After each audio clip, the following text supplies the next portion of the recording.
반갑습니다. 영산선악대학교에서 학생들한테 일기를 가르치고 있는 정현기 교무입니다.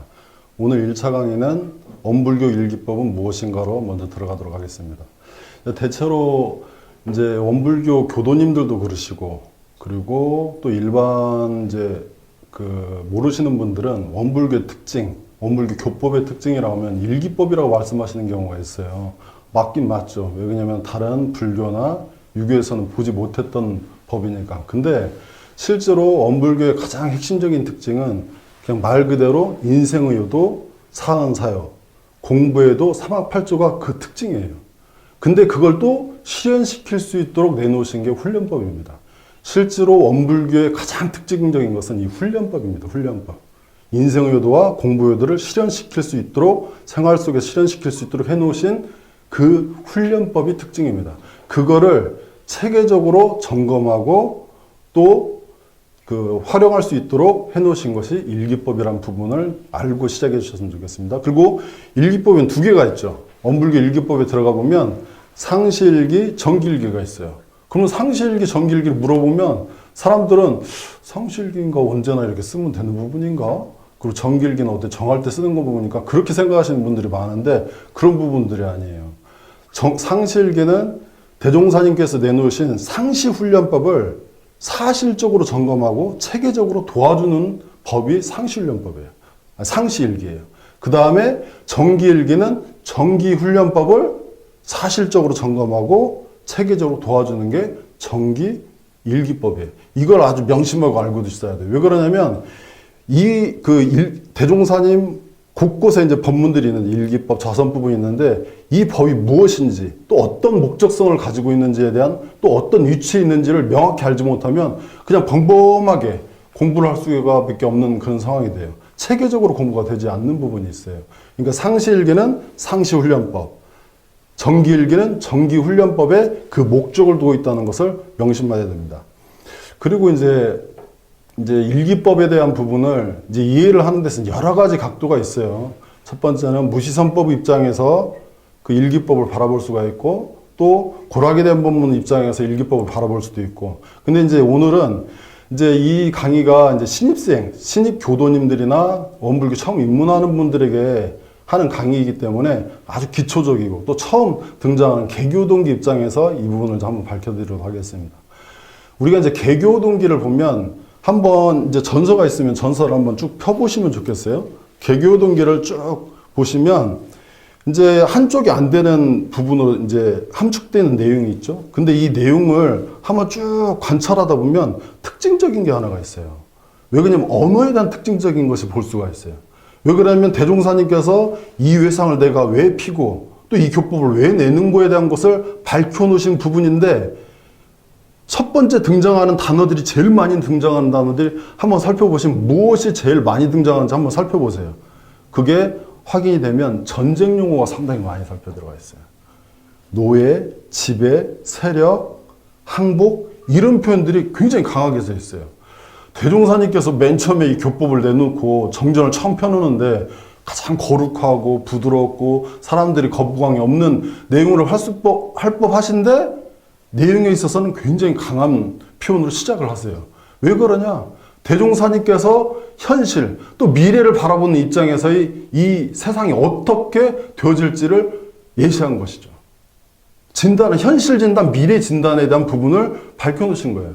거의 전쟁을 방불케 하는 내용이다. 현실이고 미래다라는 부분을 여기서 밝혀주셨다고 볼 수 있어요. 그리고 이제 여기서 저희들이 이제 전쟁에 대한 부분이 있는데 이 부분에 대해서 근거가 되는 부분이 대종경에도 있어요. 내 법은 이제 그 대종경에 보면 세상 난리, 그 다음 마음 난리에서부터 세상 난리가 비롯되고 그러기 위해서 나는 그 난리를 잠재시키는 병법을 일어났다는 그런 표현을 쓰세요. 그러니까 맞는 말씀이시죠. 이 내용 자체가. 그러면 여기서 하나가 저희들이 그럼 이 현실은 지금 대체 어떤 현실이길래 이런 강한 표현을 쓰고 그럼 우리는 어떻게 얘기해서 대응을 해야 되는지에 대한 것을 살펴볼 필요가 있어요. 그러면 여기서 먼저 살펴봐야 될 내용이 경계에 대한 부분이에요. 경계. 과거의 경계와 대종사님 태어나시기 전의 경계, 그 당시에도 이제 대종사님 당대 때만도 그러진 않으셨는데 그때로 해도 되고요. 지금 현실과 미래에 대한 경계가 그 경계의 차이가 어떤지를 한번 보셔야 돼요.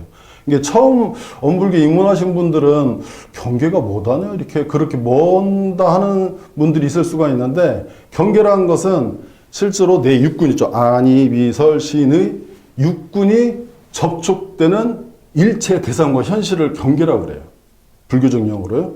이게 제가 접촉되는 모든 걸 경계라고 하는데 과거와 현실과 미래에 대한 경계를 한번 진단해 볼 필요가 있어요. 옛날에 이제 그 대종사님 당대, 뭐 조선시대랄지 아니면 일정 그 정도 시대만 했어도 경계라 하면 우리에게 나를 요란하게 하고 어둡게 하고 또 그르게 하는 경계를 보면 대체로가 자연에서 오는 경계, 또 인연관계에서 오는 경계, 이 부분들이 대체로예요. 특별한 것이 있지를 않아요. 근데 현재의 경계를 살펴보면 어떤 형태로 우리 경계가 나한테 다가오는지를 한번 살펴보세요. 저희들이 이제 많이 쓰는 이제 핸드폰이 있죠. 스마트폰이 있고, 그 다음에 여러 기기들이 있고, 또 이제 다양한 시스템도 있죠. 근데 한번 살펴보세요. 이거를 대체 누가 만드는지. 대기업에서 만들거든요? 세계 최고라는 기업에서 만들어요. 그럼 세계 최고에 대한 기업이 누가 모이는 것입니까? 세계 최고의 엘리트들이 모여요.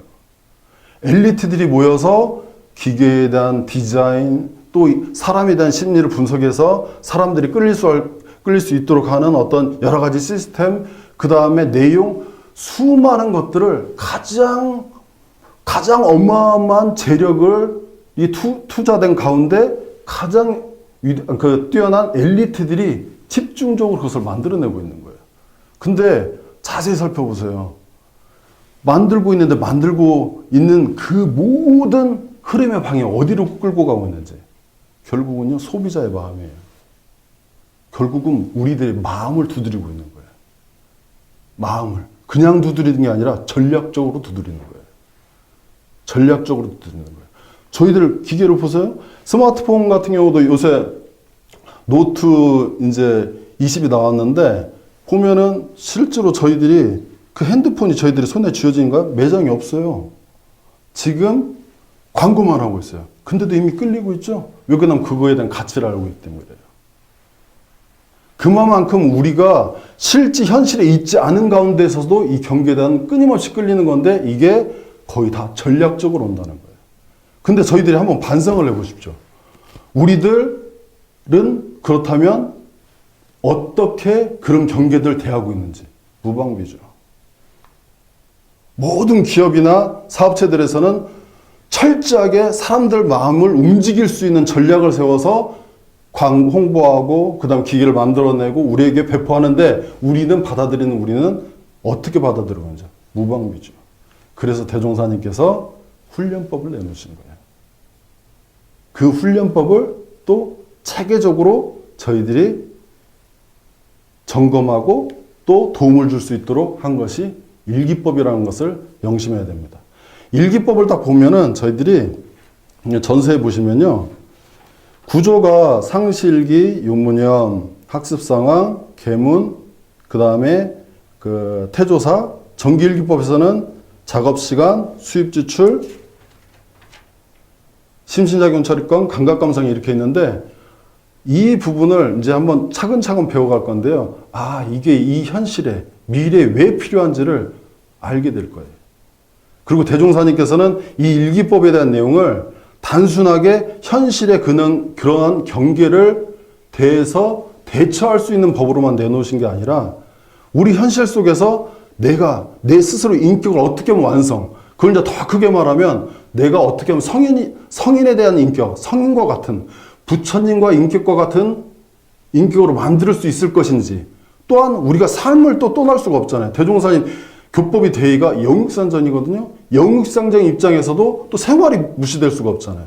이 현실적 생활을 갖다가 어떻게 하면 더 현실적으로 저희들이 생활에 대해서 도움이 될 수 있는 그런 방향까지 잡아놓으신 것이 우리 교법이고, 그거에 대한 설계를 해놓으신 것이, 저희들 보면 일기법을 보면요, 그냥 일기법 1, 2, 3, 4조 1, 2, 3, 4 이렇게 보이는 게 아니라 계속 공부하다 보니까 이거는 부처를 만드는 설계고 재생의세의 경륜을 실현하는 설계도구나. 또 내가 인간으로서 인격적으로나 또 생활적으로나 성공할 수 있는 설계도가 될 수밖에 없겠구나라는 것을 느끼게 될 겁니다. 예, 이상으로 1차 강의를 마치도록 하겠습니다.